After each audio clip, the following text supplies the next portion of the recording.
90 laps. Let's get it done at Pocono.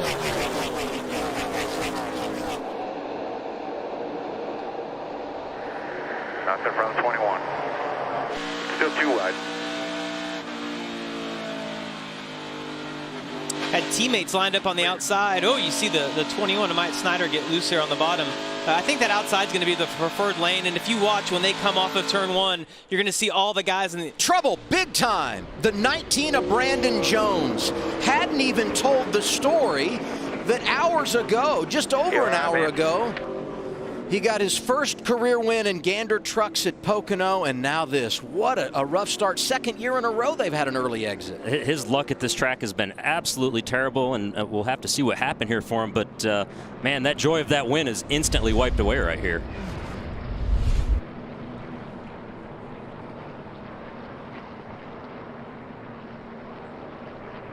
Yeah, it looks like Austin Cindric's behind him, but it's hard to tell if he got into him right there, Regan. Maybe a little contact, if anything. You know, Brandon may have had to check up just a little bit as they got 3 wide right there. Austin might not have been prepared for that, and you see the car just come right around.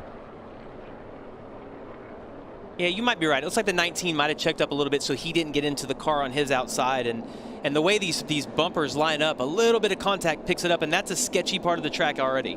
You know, oddly enough, I was getting ready to mention right there that, man, these guys did a nice job down the front stretch of getting 2 wide and getting through turn 1 well, and they did getting into turn 1, but not to the exit. Jones inside of 3 wide. Boy, it wasn't much, but he did make just a little bit of contact with the front bumper of Austin Cindric right there. How tough to judge when you're Cindric riding behind him in that situation? I mean, it's tough to judge, and unfortunately it was the first lap, which makes it even more difficult. Just like what we saw in that truck race earlier today on FS1. Caution out, lap 1 at Pocono. Didn't have his teammate behind him this time on the restart, Regan. It was Allgaier to his left. Yeah, and a good run from him because it wasn't the teammate. Didn't know what kind of help he was going to have as we see a more aggressive bump drafting. And trouble again. This is Josh Williams in the 92. Second caution, lap number 5. Incredible. They're still wrecking. Yeah. Thought maybe we'd see something a little calmer right now, and that is not what we're seeing at the moment.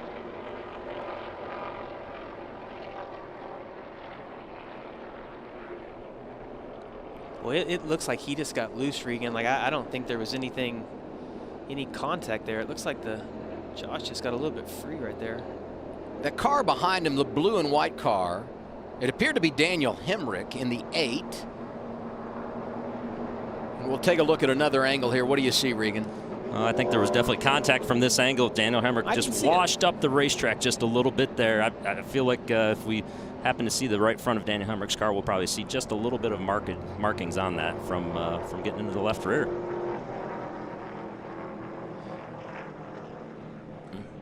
Well, we had 2 sides of the story on the other one, and now Regan and I are seeing something different here. And I want to see your side, but I just haven't seen a replay that I can see where Hemrick got into him. So difficult to tell because the angles are odd at Pocono for the drivers and for us on the television side as well. This track's so technical, so hard to find balance, no practice, no qualifying. It's tough on the 9 and the 7 as well. I don't know what's going on. Just tagged the fence right there. I'm all out of short. Yeah, okay. And there's trouble. Third caution of the afternoon, and another one of our key players. It's Harrison Burton. Well, and I think it's worth pointing out also the downforce on these cars is significantly less, and obviously it's affecting them. Just inside another car, it just came right around on them. That's a big hit. I go back to what you said and all the safety enhancements and adding the safer barrier on the inside, and twice today we have seen how important that is. And you think about the start for Harrison, 10 consecutive top 10 finishes, those 2 wins, and now back-to-back weeks where he's crashed out early. Last week at Talladega, and today stage 1 at Pocono. And that's just racing, right? Like, racing comes in waves. You have these waves where everything goes your way, and then the last 2 weeks, it just hasn't went his way. So they're going to hope they can turn that around next weekend. Oh.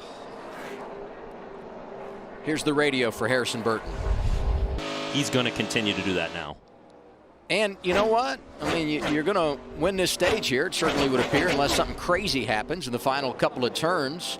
As we up, and there we go.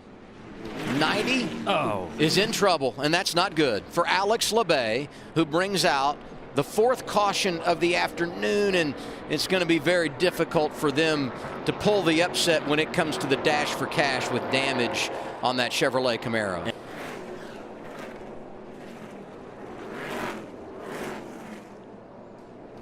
Hard to pick up there exactly when it got away from him. A little bit earlier in the corner. There as well, trying to get second. One of the most frustrating. Trouble. Riley Herbst spinning. Right at the start-finish line. 6th caution of the day. Looks like he kept it. Maybe a little damage left front, but pretty clean there.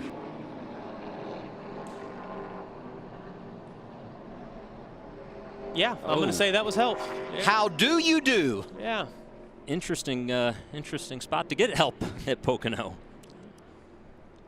Tough day for the Gibbs cars. I'm going to say something else happened involved that got Haley a little bit upset at him. You're saying we need to rewind the tape a little further? I'm saying there's more to that story. Let's hope that something else happened, because that seems like a pretty big reaction for just the air getting you loose off of turn 3. Yeah. All right, hey, caution 6th of the day. 42 laps to go. We'll be coming back around here, just over 40. We're close on that window. Everybody has to pit one more time.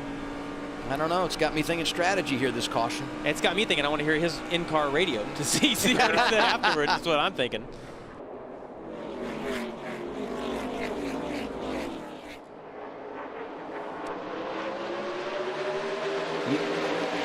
And so as Chastain gets back in the gas and races down into turn 1 with 38 to go, you guys feel like these guys too are good to go on fuel. Well, I think there's a chance that they could make it, depending on how many cautions we get. I mean, we kind of thought they could go 46 laps, maybe, somewhere in there. So I think there is a possibility. Okay. I thought they were going to be pretty tight to be able to make it here on fuel. And there's trouble. Oh. Gregson around into Allgaier. Cindric What a hit for Hemrick and Cindric as well.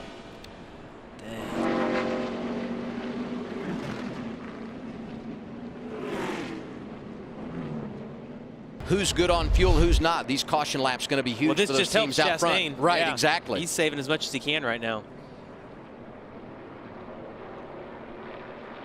That's Myatt Snider on the outside of the 9 there. We're going to see another replay of that from another angle. What a move by the one of Michael Annett to get through all that. He was right in the middle of where it all was happening. You could see that Myatt Snider was on Noah Gragson, but what you couldn't tell was the 22 pushing Myatt Snider. Because it looked like they made contact and then they were good and then they hooked again. There was 2 contacts that happened off the corner. The first one, I believe Noah looked or felt like he was going to be clear coming off the corner there. And when he wiggled just a little bit, they had the contact. And then it looked like the 21 perhaps got frustrated that they had the contact and maybe just finished the deal off here. You'll see that was the initial one where he thought he was clear and he wasn't. And then here's the next move, and that's the one that causes the wreck. Yeah, but it looks like the 21 gets jacked up at the same time. Perhaps the 22's right on top of him. Yeah, it kind of was like a chain reaction right there. Brett Moffitt also made a really good move to get through there. Jeremy Clements in the 51. Hey, look at that. Stephen Parsons in the 99. And Ryan Sieg, once again, wrong place, wrong time. That team has really, really dealt with some problems in recent weeks. Into turn 1. That last time, 192 miles per hour. Got a caution. And now a caution. Chad Fincham, the 13, 9th caution of the day. Woo! This race will not go away, and now we're going to get a restart inside of 5 remaining, and Briscoe's got to go earn it all over again.